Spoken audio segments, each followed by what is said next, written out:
공장에서 한 노동자에게 업무를 알려주고 일을 진행합니다. 똑같은 업무가 반복되는 상황에서 매번 방법을 알려줄 필요가 있을까요? 아닙니다. 한 번만 알려주고 그 일을 반복하라고 말합니다. 그럼 얼마 동안 또는 몇 번 반복해야 할지 정해줘야 합니다. 뚜렷한 반복 횟수가 정해지지 않은 채 반복해야 하는 경우에는 파이썬에서 while을 사용할 수 있습니다. 몇 번까지라고 반복 횟수가 정해져 있다면 파이썬에서 for로 표현합니다. 코드로 보겠습니다. 숫자를 1부터 5까지 출력합니다. 숫자가 하나씩 증가하는 규칙이 보입니다. 이 규칙을 코드로 나타내면 프린트 숫자라는 코드가 i는 i 더하기 1 그리고 프린트 i라는 코드로 통일되었습니다. 같은 코드가 반복되네요. 이는 방금 배운 while과 for를 통해 축약하여 표현할 수 있습니다. 먼저 while문부터 보겠습니다. while 조건문 콜론 들여쓰기로 표시한 실행문을 순서대로 적습니다. while문을 사용할 때 세 가지 주의점이 있습니다. 첫 번째로 if문처럼 조건문 자리에 참 또는 거짓이 나오는 식을 적어야 합니다. 두 번째는 조건문에 사용되는 변수는 while문이 나오기 전에 미리 적어주어야 합니다. 네임 에러를 피하기 위해서입니다. 마지막은 반복 변수의 상태를 바꿔주는 코드가 while문 내부에 적혀야 합니다. 변수 i의 값이 전혀 바뀌지 않는다면 while true, 즉 무한번 반복되는 상황에 빠져버립니다. 다음으로 for문을 보겠습니다. for 반복 변수 in 대괄호 안에 나열된 값들 콜론 들여쓰기로 표시된 실행문을 순서대로 적습니다. 오른쪽에 위치한 나열된 값들 중 가장 왼쪽에 위치한 값부터 반복 변수 i에 차례대로 담깁니다.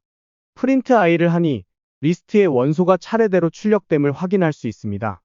for문에서 range를 종종 사용합니다. range는 시작, 끝 등을 적으면 대괄호 안에 나열된 값들로 되돌려주는 역할을 합니다. 정수로 이뤄진 수열이 필요할 때 꼭 사용해주세요. range에서는 시작, 끝, 간격을 명시할 수 있습니다. 주의할 점은 오른쪽 사진처럼 끝에 숫자를 적을 때 이를 덧셈하여 적어주는 것입니다. 왼쪽 사진에서 보다시피 range는 끝 숫자를 포함하지 않기에 6을 적었지만 5까지만 나옵니다. 이제부터는 while문과 for문을 언제 사용하면 좋을지 알아봅시다. while문 옆에 조건문에는 참 또는 거짓이 올 수 있고 참일 때만 반복문이 실행됩니다.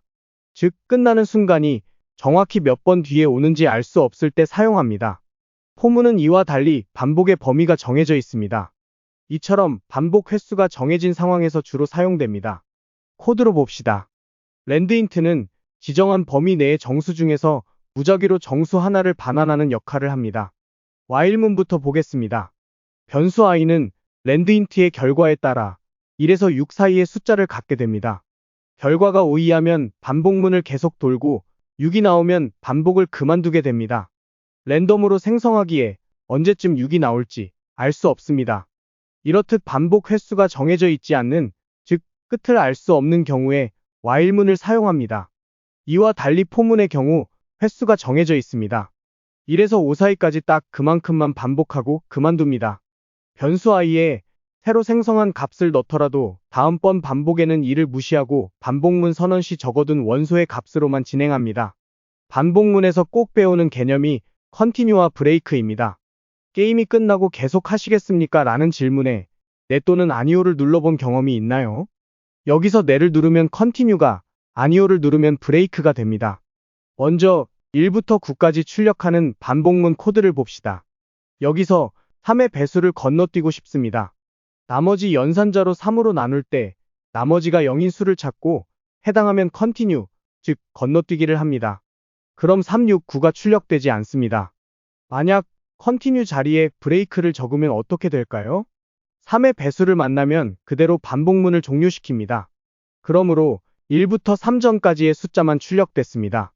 이처럼 프로그래밍 언어에서 continue는 건너뛰기를, break는 끝, 종료, 탈출을 의미합니다. 단, continue와 break는 꼭 반복문인 루프 안에서만 사용해야 함을 주의합시다.